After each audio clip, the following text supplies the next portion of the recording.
Hello. Now then, I'd like you to listen to a couple of sounds. He was a complete creation of his own making. I was the very, very first in the whole world. I've got plenty of other peoples. I've got 4 sisters and 2 brothers. They've all got plenty of kids. I've got plenty of kids on Jimbo Pixie. So my kids, to me anyway, the best sorts of kids is they all go home to their parents. To do things for him. He wanted me to fondle him. He asked me for oral sex. We gave him every instrument that he needed in Brooklyn to prey on some extremely damaged individuals. Sir Jimmy Savile OBE, the man who has single-handedly raised more than £30 million for charity. Why have you said in interviews that you don't have emotions? Because it's easier. The truth is, I'm very good at masking them. I'm a rare breed insofar as I'm a single fella, and which is why when people say, "Them 5 places you've got to live in, aren't they expensive?" And I say, "Not as expensive as a wife." The Metropolitan Police say that it will now take the lead in investigating sex abuse allegations against the late Sir Jimmy Savile as more women come forward claiming to have been assaulted by the television presenter. Who's your best pal, Tony? I'm not Tony. No, Desmond. He's not. He is. No, he's not. Get off me. Because he's a married man. Okay.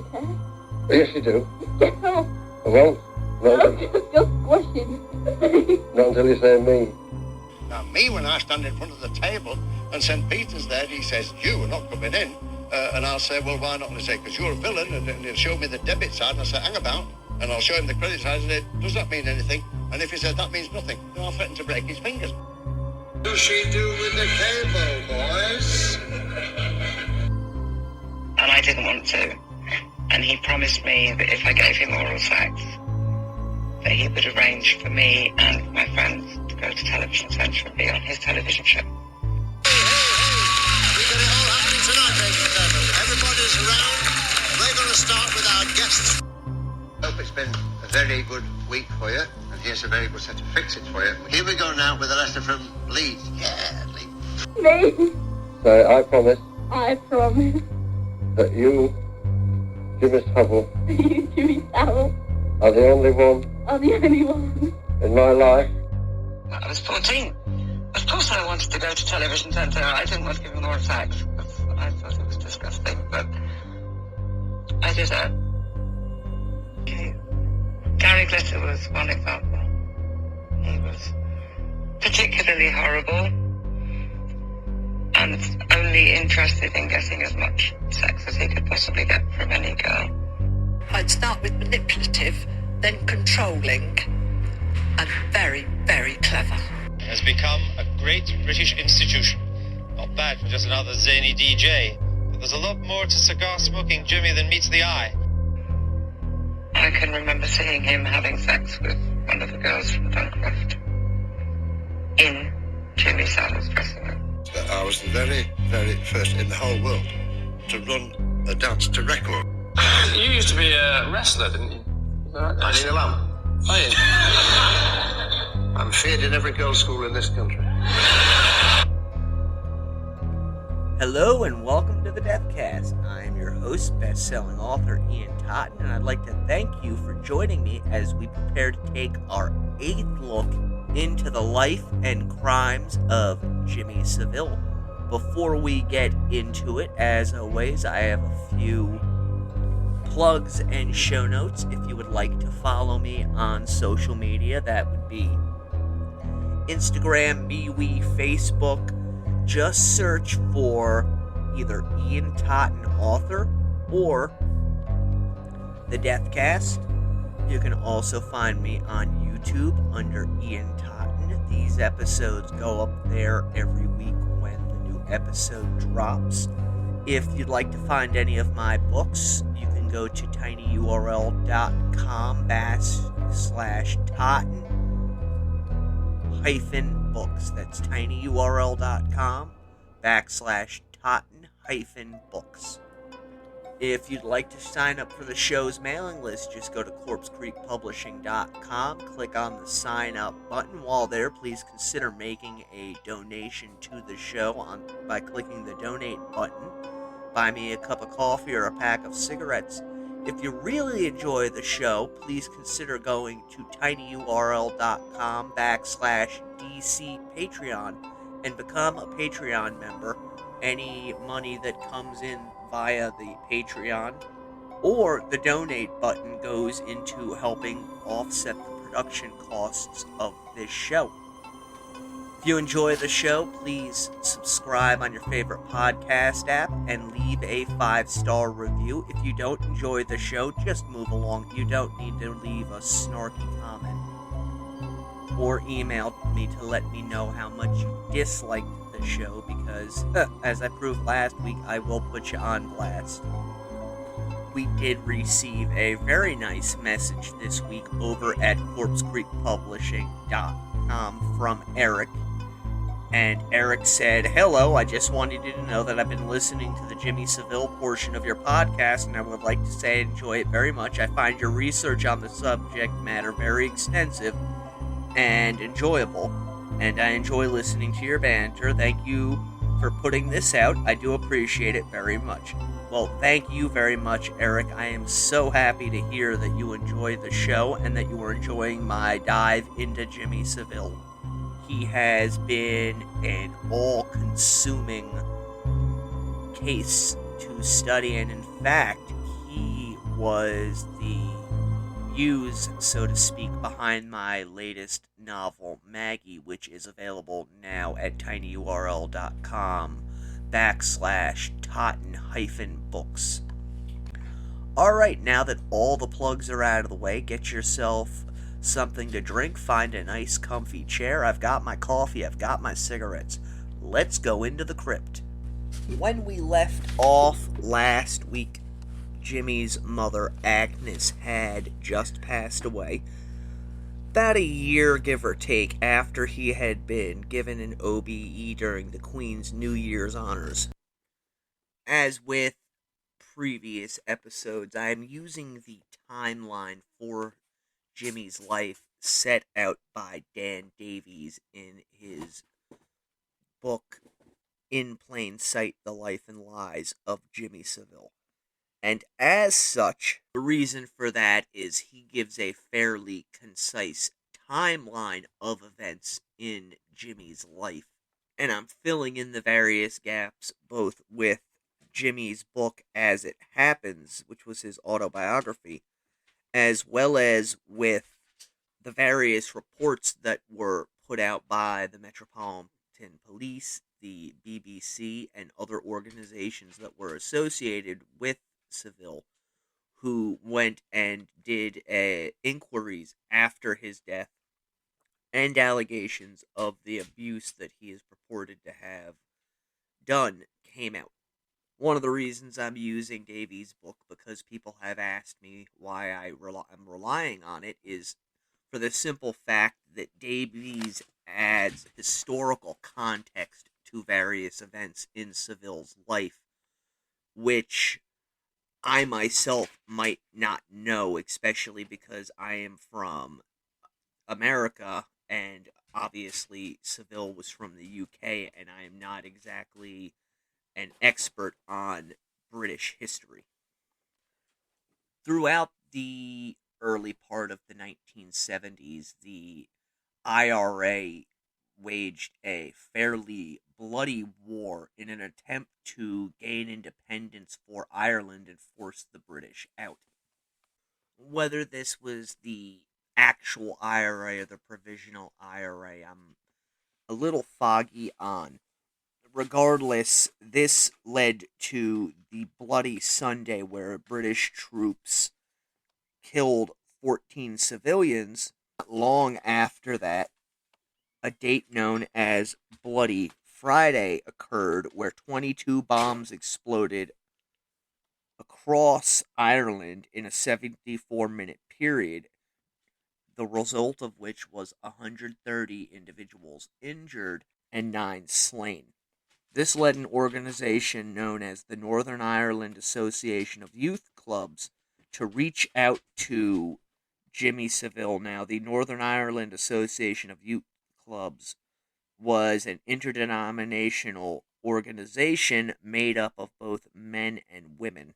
Savile went to Ulster and participated in an 8-mile walk for peace, which was to raise money for a youth center in Belfast.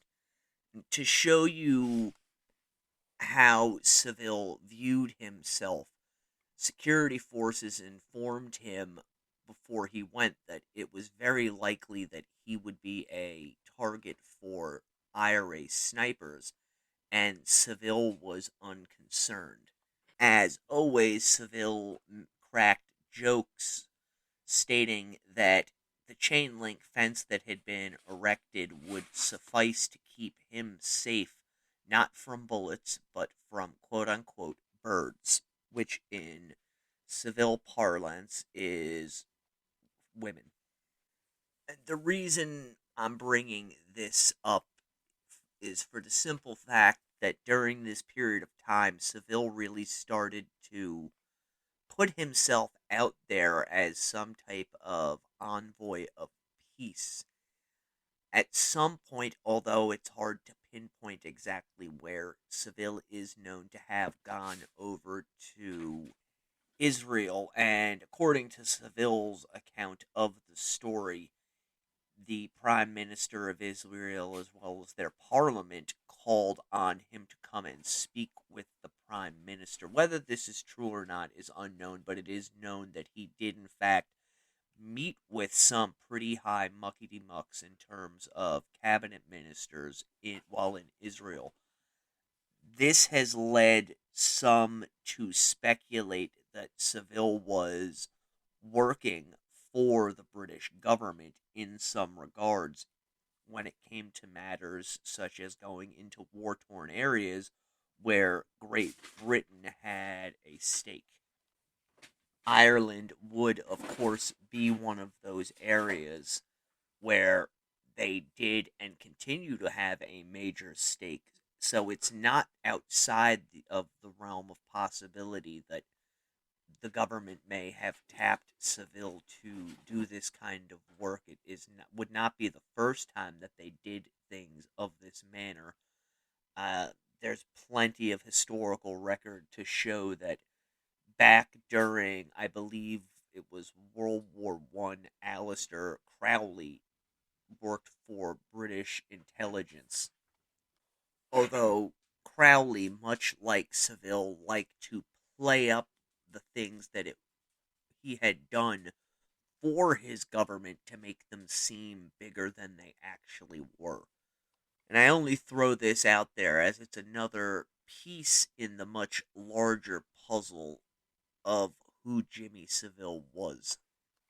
At one point, much later in our story, Prince Charles sent a letter to Savile along with a small gift for his birthday and simply said, the British people shall never know what it is you've done for them, but this is to go some small way towards giving you thanks for that. Again, there are some people who have jumped on this communication as proof that Savile was working for British intelligence in war-torn areas. Again, is it possible? It's very certainly possible, but there's no honest-to-God proof of that. Were it true, it would go a long way towards helping to explain how Jimmy was able to get away with the various crimes he committed throughout the decade, as there are slews of spies who worked for the British government who were later ousted as being sexual predators, although unlike Savile, these individuals were actual pedophiles, not an individual who was a sexual predator of the type who just looked for the easiest target. In December of 1973, Savile was tapped to head a new campaign on television called Clunk Click, which the clunk was the seatbelt going into the receiver. The click was the sound of it letting you know that it was locked. and it's one of many things that Savile is most famous for. The Clunk Click campaign led to him getting another show on the BBC in May of 1974. This was a show entitled Clunk Click, where Savile said he would interview people from all walks of life. It is interesting to note that Savile, when speaking about the program, was quick to point out that, quote-unquote, say what you like about the pop scene, but I have never done anything which I believe would corrupt anyone. Why I point that little bit of information out is, again, if you've listened to the 7 previous episodes, you know that Savile, while very vocal about his sexual escapade, always tried to point out that he had never done anything wrong in regards to that. Again, this is Savile controlling the narrative, almost as though he's getting out in front of things to state this just in case somebody ever comes forward and says, hey, I was 16 years old and he used his stardom and power to make me do things that I really wasn't into doing. Just another manipulative maneuver on Jimmy's part. While he was doing Clunk Click, Savile also really began his association with the Stoke Mandeville Hospital. At this period in time, he launched an initiative to help build an £8,000 luxury recreation lounge in its spinal injury center. Remember the spinal injury center, because that is going to become associated with Savile even to this day. Once we get into the 1980s, Savile latches himself onto this spinal injury center at Stoke Mandeville Hospital. Also, throughout this time, Savile was able to renegotiate better contracts with his various programs on the BBC television stations as well as in their radio stations. While the contracts were being negotiated with regards to the radio programs, the individual who was controlling it, a man by the name of Douglas Muggeridge, decided that he needed to check into the rumors he had heard about Savile. This is the first time that it's documented that someone who Savile was working directly below looked into the various rumors swirling about. Muggeridge had a man working for him by the name of Rodney Collins, and according to Collins, Savile was quote-unquote unlike those who had come over from the old light program or those recruited from the pirate stations. Savile had already made his name, which meant, in his words, that Savile's travels and speakeasy were very much molded around what he believed he could bring to Radio 1. Collins went on to further state that Savile was different from his colleagues in other manners. He stated, quote, I had a home number for absolutely everybody apart from Jimmy Savile. If I wanted him, I either had to leave a message for the producer's office or it was Leeds Infirmary. Savile was his own man. This goes into what I've talked about in other episodes, how Savile never stayed in one place for very long. He might go to an area for a day or two, but he could just as well show up for a day and be gone the next day. He was always on the move. Whether it was some type of self-promotion or he was going to another hospital to do charity work, he was always moving around, usually by caravan. So Muggeridge asks Collins to look into Savile, especially in light of the payola scandal that we talked about last week, as well as the suicide of Claire McAlpine. So Collins reached out to the various newspapers where he knew people were working. According to Collins, reporters told him that they had heard rumors about Savile, although they were not planning on running anything due to Savile's extreme levels of popularity as well as his charity work. And these rumors about Savile would persist over the course of the next 30 to 40 years. There's one anecdote about Savile having finished a show at the BBC in the mid-1980s and taking a young woman from the audience down to his caravan, which was in the car park so he could have his way with her, while his producer stood outside, and an old woman approached the vehicle asking where Savile was, and the man lied and told her that Savile had already left. Meanwhile, the van behind is rocking violently, and the older woman is supposed to have given this producer a jar of marmalade and stated that the marmalade was to say thanks for all of the work that Savile was doing for the young people of Great Britain. Obviously, this is more likely than not a joke, as Savile is inside his caravan, doing work for the young people, quote unquote. But it does give you an idea of how much was at least whispered about within the BBC that this type of joke would be floating around in regards to Jimmy. And some of these rumors were no doubt coming from the Duncroft Approved School for Girls. I believe the name of the town or city it's in is Staines, although I may be wrong on that pronunciation. It's Staines. If you're interested, you can look it up. I've talked about it in other episodes, how Savile had pretty much attached himself to this particular girls' school where girls who were seen as being brighter than average but had a criminal history were sent to live.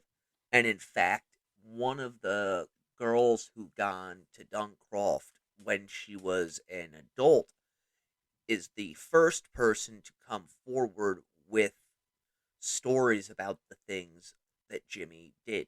If you listen to the opening of this show, you can hear her talking about how Savile would take girls for drives in his Rolls Royce, where it was expected that they would give him oral sex. And in return for this, Savile would bring them to Television Center for tapings of Top of the Pops and Clunk Click and other things that he was doing.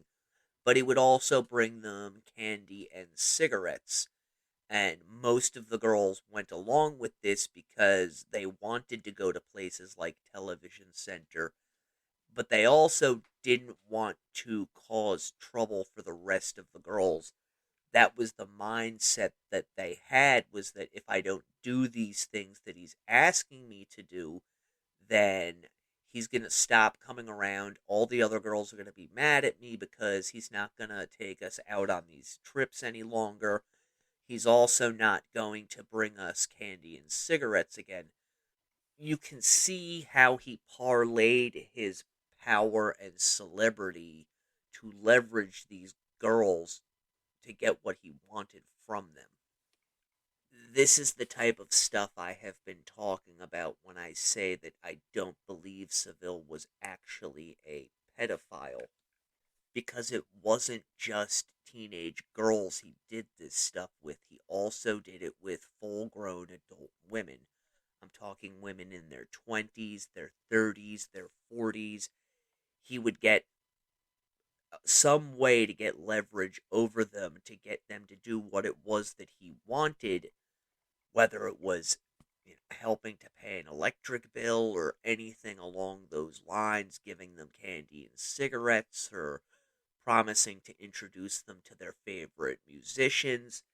He did all of these things to these young girls and these women, and he used that as a mechanism to get them to sexually gratify him. But he was also out running the roads, and women were willingly coming to him, girls were willingly coming to him, and interspersed with all this, he was also visiting prostitutes. Almost in a way like the Green River Killer Gary Ridgway, he had an insatiable sexual appetite. And no matter how much he got, how many times a day he got it, he still wanted more and more. There are multiple stories about Savile going to Duncroft and getting a girl alone inside the building where she would take care of him, and then later that day taking one or more girls out in his Rolls Royce for a drive around the property and having them service him as well. You might be wondering how this was possible, how he could get away with it, and we will be talking about how Savile got away with the things he did at Duncroft in just a moment when we come back from this commercial.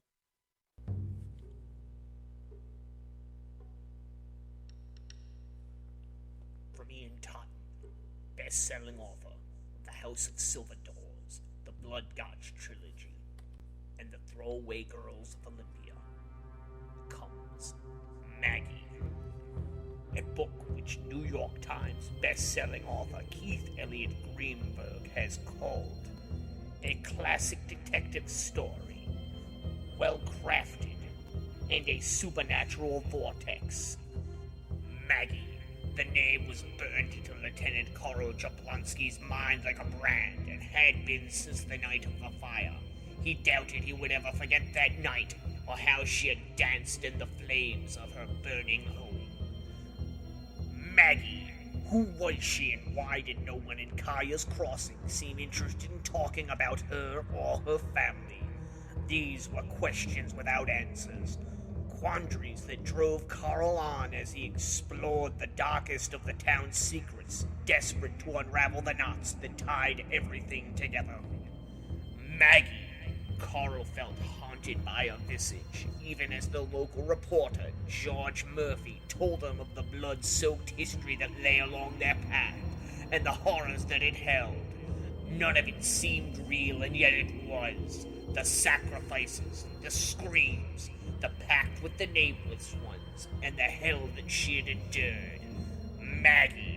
Hers was a crime begging to be solved, and he and George are the only ones with enough heart to do it. The real question is, will they survive long enough to do it? Maggie, available 11/30/2021 in paperback and hardcover.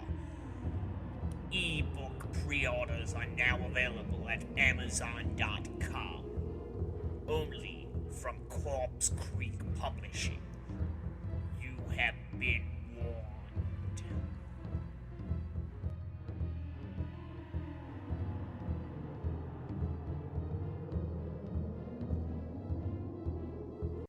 I'm going to give you a brief overview of Duncroft Approved School for Girls. The school was chartered on October 20th, 1948, at the site of what was the former Duncroft Manor. So, basically, what it was a very large estate with multiple buildings on it. And if I'm not mistaken on this, the headmistress, a woman by the name of Margaret Jones, was what they used to refer to as a spinster. She was an unmarried woman who was placed in charge of this school for girls when she had her own home on the grounds. Her, I believe, nephew is a reporter by the name of Marion Jones. Marion Jones was one of the individuals who was looking to break the news of Savile's abuse after his death in a program that was being put together by Newsnight before it was scuttled by the BBC.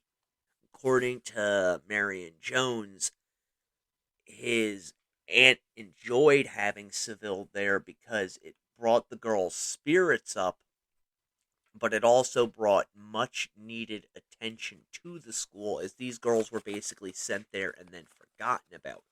The girls who were in this school, I have seen various things giving their ages as being from 14 to 17, although most reports have it that the girls who were sent there were 15 to 17.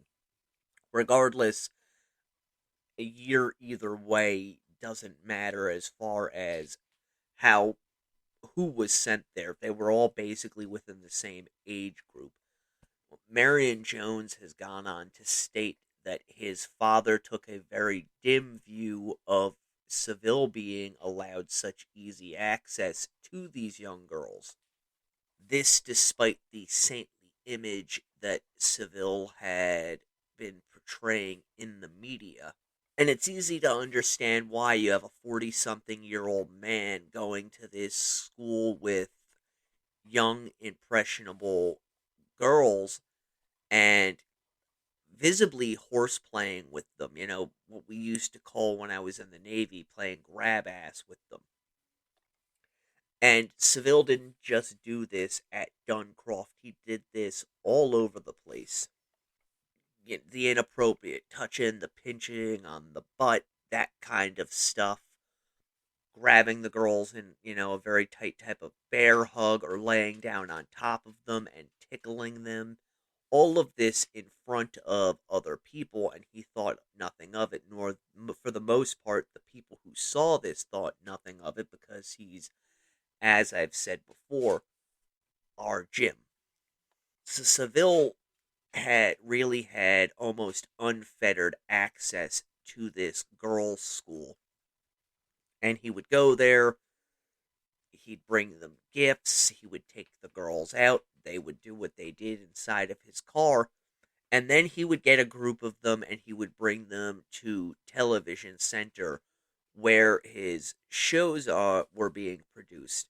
And if you go online and look up episodes of Clunk Click, you'll see a number of teenage girls dressed kind of like British schoolgirls sitting in the audience, mostly on beanbags up on the stage where Savile and his guest of the week were. This was kind of seen as a place of honor. Those are Duncroft girls sitting up on that stage most of the time. These girls were one of what Savile referred to as his teams. This was his Duncroft team. And I know that there are a lot of people out there, especially in Britain, that don't believe that Savile did the things that he has been accused of. I offer to them to do a quick online search. You can find screenshots. You can even find chat logs on old social media websites that predate places like Facebook, where groups of girls from Duncroft spoke openly about the type of person that Jimmy really was, calling him a pervert and an old lech, and he was only coming around for sex. This isn't really the type of stuff that people would just go and make up in a group, especially when you consider the fact that, unlike the ones that I have dismissed as being bullshit, these girls willingly went along with what Savile wanted from them, even though they didn't want to.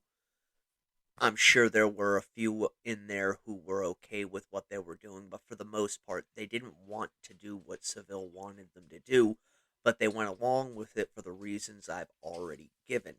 And some of these girls from Duncroft, as I stated, were the first ones to come out against Savile, although a good number of them did not want their names out there associated with the story, because obviously they felt shame of having been 15, 16 years old and having sex with a 40-something-year-old man in order to get something from him. That's a pretty basic thing that I think most people can understand. You don't want to go back and relive the mistakes you made in your youth, and I know I am not putting any of the blame on these young girls. I'm just stating fact. because there were girls who Jimmy propositioned who did turn him down throughout the years, and he basically just treated them like they didn't exist and would fawn over the ones who would do the things that he wanted them to do. That was another factor that these girls considered when they were deciding whether or not to go along with what he wanted. Am I going to be an exile and not have this, supposedly wonderful individual shower me with gifts and attention like he's doing to all these other girls if I say no, or am I going to go along with it and get treated as one of the special ones like they are doing? And there are those who will say that this was Savile grooming, and it absolutely was, but again, you have to take into the account that he did not just groom teenage girls. He groomed full-grown adults as well.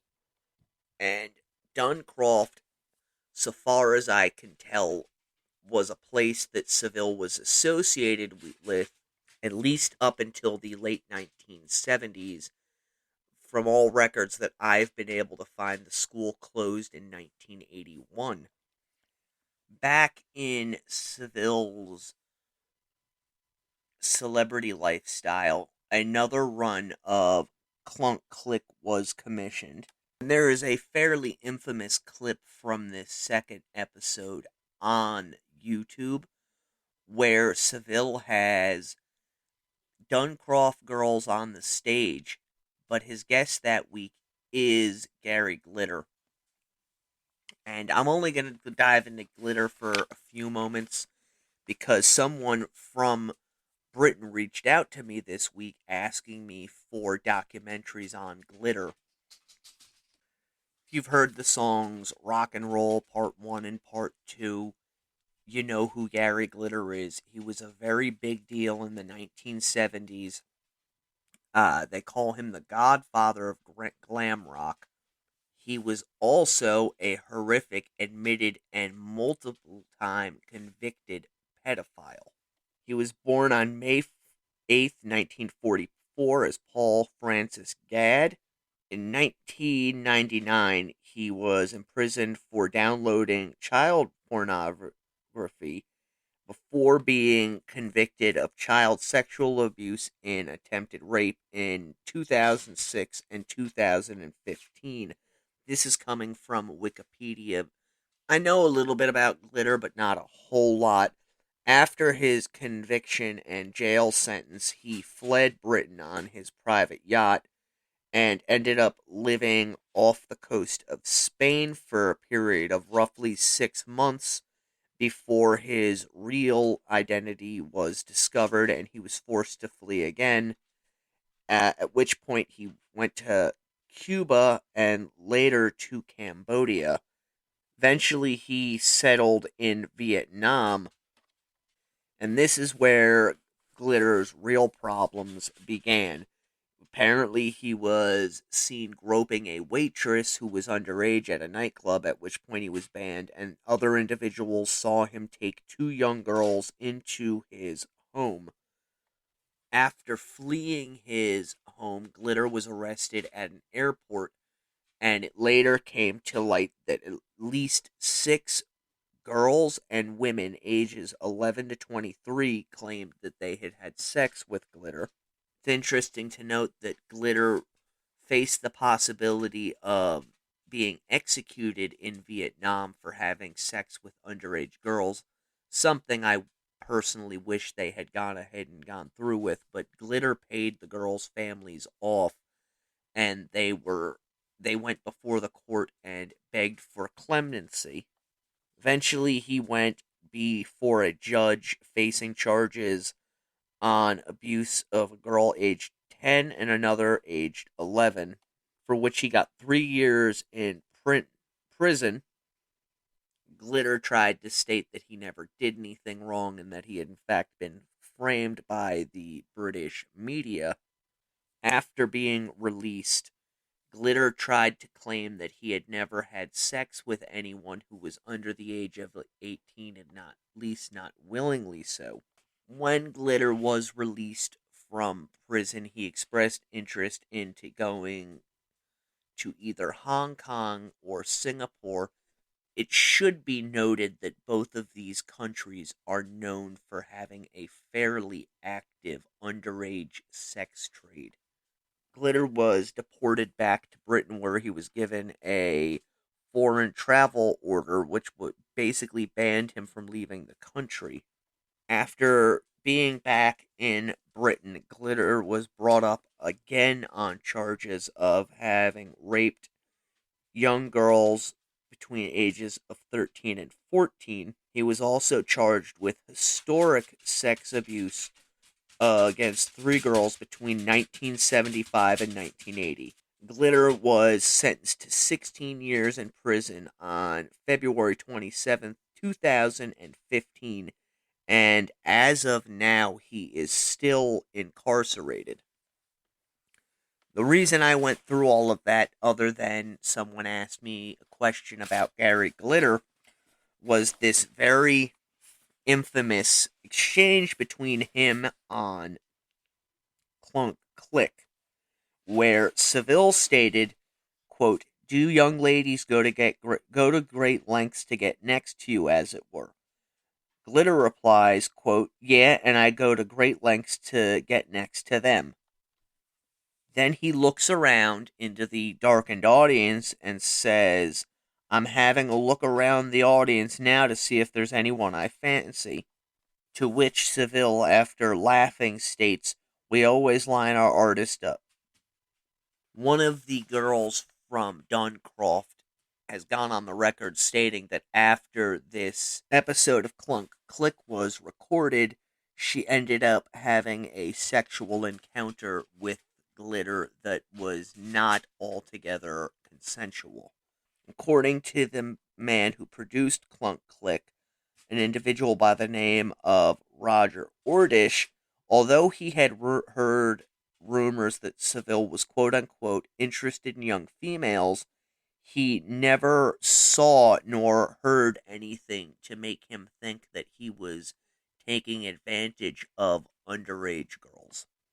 Jimmy was getting a lot of press coverage at this time, more than he had been in previous years, and a number of critics pressed him on why he was such a publicity hound, to which Savile stated that it was basically to ensure that the charities that he was championing might get some windfall from all of the publicity he was getting.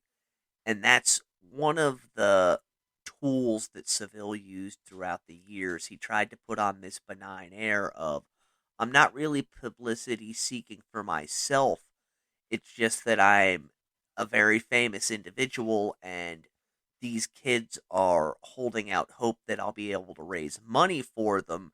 So I'm really putting myself out there in the hopes that people will hear my message and donate to these charities. Another example of how popular Savile was becoming and how entrenched within the establishment he was at this time is during the lead up to the general elections of 1974, he actually appeared in campaign broadcasts, not for a singular party, but for both parties. That would be the conservatives and the liberals. And when asked why he was doing these ads, Savile basically stated that he was doing it and he wasn't endorsing one candidate over another, simply to get the young people out and voting, which is very similar to what we have in this day and age, although at this period of time, Savile never publicly endorsed any candidates. He would later endorse certain candidates, and if I'm not mistaken, they were conservative candidates. We are going to leave off our story for next week because the next chapter in Jimmy Savile's life is what really pushes him from superstardom into megastardom. That is, of course, Jim'll Fix It. And that is going to take some time to discuss, more than the hour per episode that I generally do when I don't want to leave anything out concerning that. So we will begin talking next week about Jim, and Jim will fix it, and what that did not only to him but also to the BBC. So, I hope you enjoyed this week's episode of The Life and Crimes of Jimmy Savile. Again, please don't forget to subscribe, like, and leave a 5-star review on your favorite podcast network. If you want to find any of my books, they can be found at tinyurl.com/Totten-books. If you are interested in becoming a Patreon member of the show, you can go to tinyurl.com/DCPatreon. Until next week, the Deathcast is a production of Corpse Creek Publishing. Stay morbid.